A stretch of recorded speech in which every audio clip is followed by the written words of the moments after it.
Hello, welcome to another Becoming a Modern Man video. We are playing Jeskai Burn once again, and this time we are playing against red-green Tron, so let's get this underway. Put one on the roll, so he will be going first. And this is our opener. We've got a Monastery Swift Spear, a Lava Spike, and a Boros Charm. 4 lands is a little too much, but I think this is still a fairly decent hand. I think Monastery Swift Spear can probably getting quite a lot of early damage, hopefully. So there's mine, an expedition map. Well, let's get lead off with our Swift Spear. Gonna Lava Spike here and get the price trigger. I could have cracked my fetch and got the Boros Charm. Kind of might have been a better use of mana to use the Boros Charm, I guess. And then we could have Lava Spiked and Boros Charmed the following turn. That might have been a better use of my mana yet. So maybe that was a mistake, but still going to get in for 5 this turn. Let's opponent down to 10. Let's search his library for the final Tron piece. Drops Khan, which is not something we particularly want to see. And plus it 2x, I'm going to end up getting rid of the fetch. I'm not desperate for lands, so I feel like that's the best thing we could get rid of. But yeah, not too happy to see a Khan come down. So he's on 14. We've got 8 points of burn in our hand, and potentially a treasure cruise in future. So that seems fairly decent. I think we just want to attack his life total rather than trying to kill Khan. So I'm going to Boros Charm, attack for 2, put him down to 8. And then too far away from killing him with burn. The fact he has an active Khan though is rather frustrating. He's got Ancient Stirrings. Let's get this revealed card up.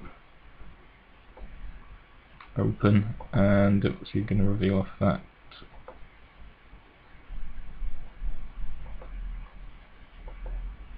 York.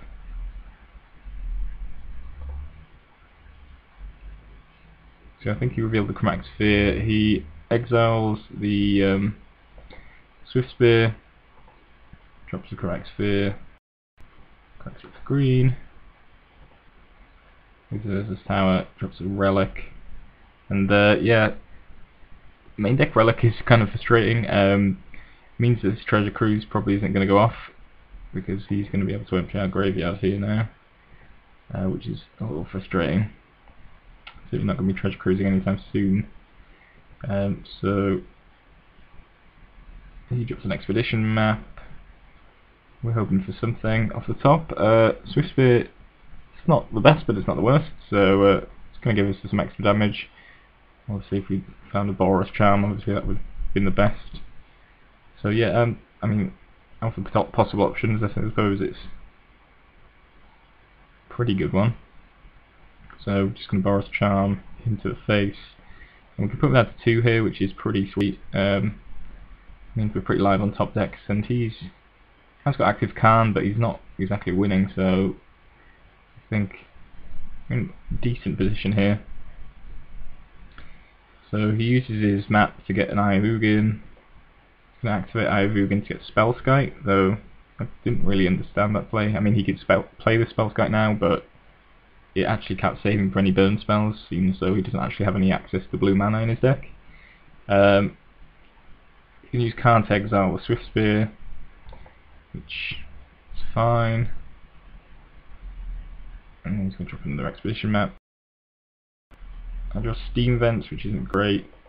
Maybe we should crack the Mesa for Steam Vents. I just didn't want him to be able to put me off any of my colours, but I suppose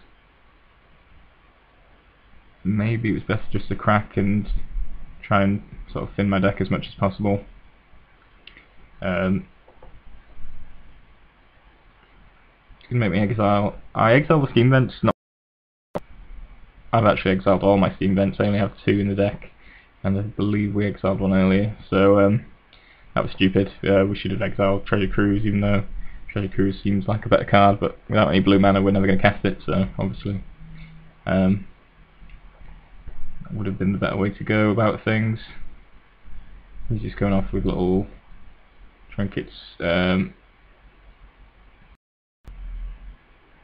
an Ilmog, which will kill his next turn, so we just got to hope for the top deck. Basically, try and thin our deck as much as possible with the fetch land before the draw, and fortunately we draw a lightning bolt off the top, and so that just narrowly wins it for us. But I feel like we did have good control of the matchup, and it seems like a fair result in my opinion. Active Khan definitely very difficult to deal with, but I think we had the game plan of just going for the face. We had a lot of good burn. Boros Charm certainly did a lot of work as well actually in this matchup, so yeah, managed to just get there very narrowly, but did get there in the end. So let's see if we can go into game 2 here.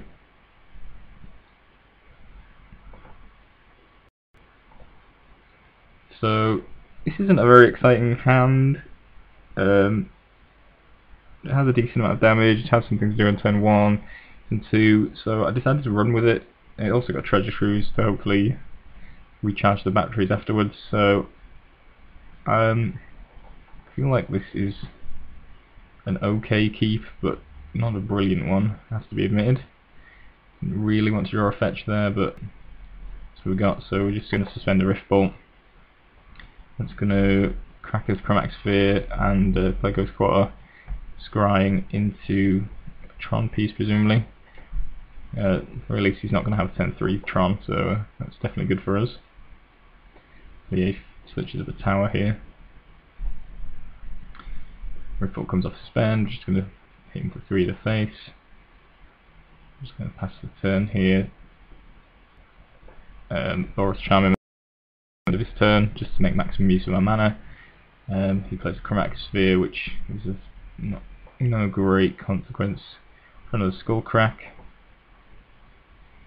I actually could have Treasure Cruised the last turn, I think. If we'd cracked the fetch, we would have had 5, so it's 6, 7, 8, yeah, so we should have Treasure Cruised last turn. I did think about it. I was a little bit concerned about him Ghost Quartering my lands and then not having access to white or blue because of that, but I think it would have been a better use of our turn just to Treasure Cruise.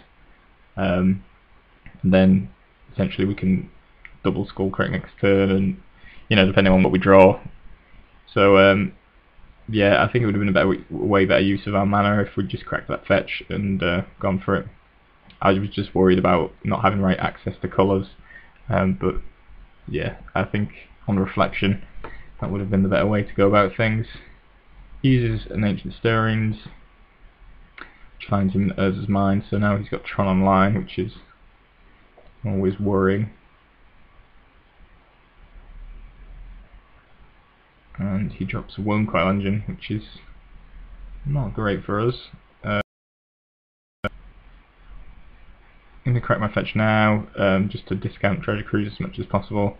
Fortunately we've got the 2 Skull Cracks, which is pretty much the best card you have against Wormcoil. If they ever gain 6 life, you're probably too far behind, but here we're going to be able to Lava Spike. And I just pass the turn, looking to Skull Crack him on his turn when he attacks. Yeah, I just want to keep Skull Crack open, and we couldn't Treasure Cruise and keep Skull Crack open, so that's how that turned out. I'm going to add 7. It's not on the most amount of life. He plays a card, which he pluses. Just going to get rid of our land, which we don't care too much about. We also draw another one on our turn. I'm going to Treasure Cruise here. So got 7 cards in our graveyard now, so we can just do that for 1 mana, which is excellent. Land actually comes in handy, actually, thinking about it, because now unfortunately we draw 2 mana burn spells, but thanks to having the land we're able to actually Boros Charm and Skull Crack here, which is enough to get us the win. Otherwise we were sort of well, I think we still would have got there, I think, in the end, but yeah, so that worked out really well. Treasure Cruise really saved the day in restocking us with cards, and Skullcrack really performed very well against Wormcoil, which is kind of why we bring them in against Tron, or at least why I do. So yeah, worked out pretty well, and we managed to pick up the win here. Red Green Tron seems like an interesting deck. I've always liked it, but it hasn't really changed much since since it was a good deck, and it feels like some other decks are sort of pushing ahead of it in terms of gaining access to new cards and things like Treasure Cruise, which kind of leave it behind. I do like the main deck Relics though, which are quite good against Treasure Cruise, so I don't know how well positioned it is, but certainly an interesting deck still. Yeah, good matchup overall.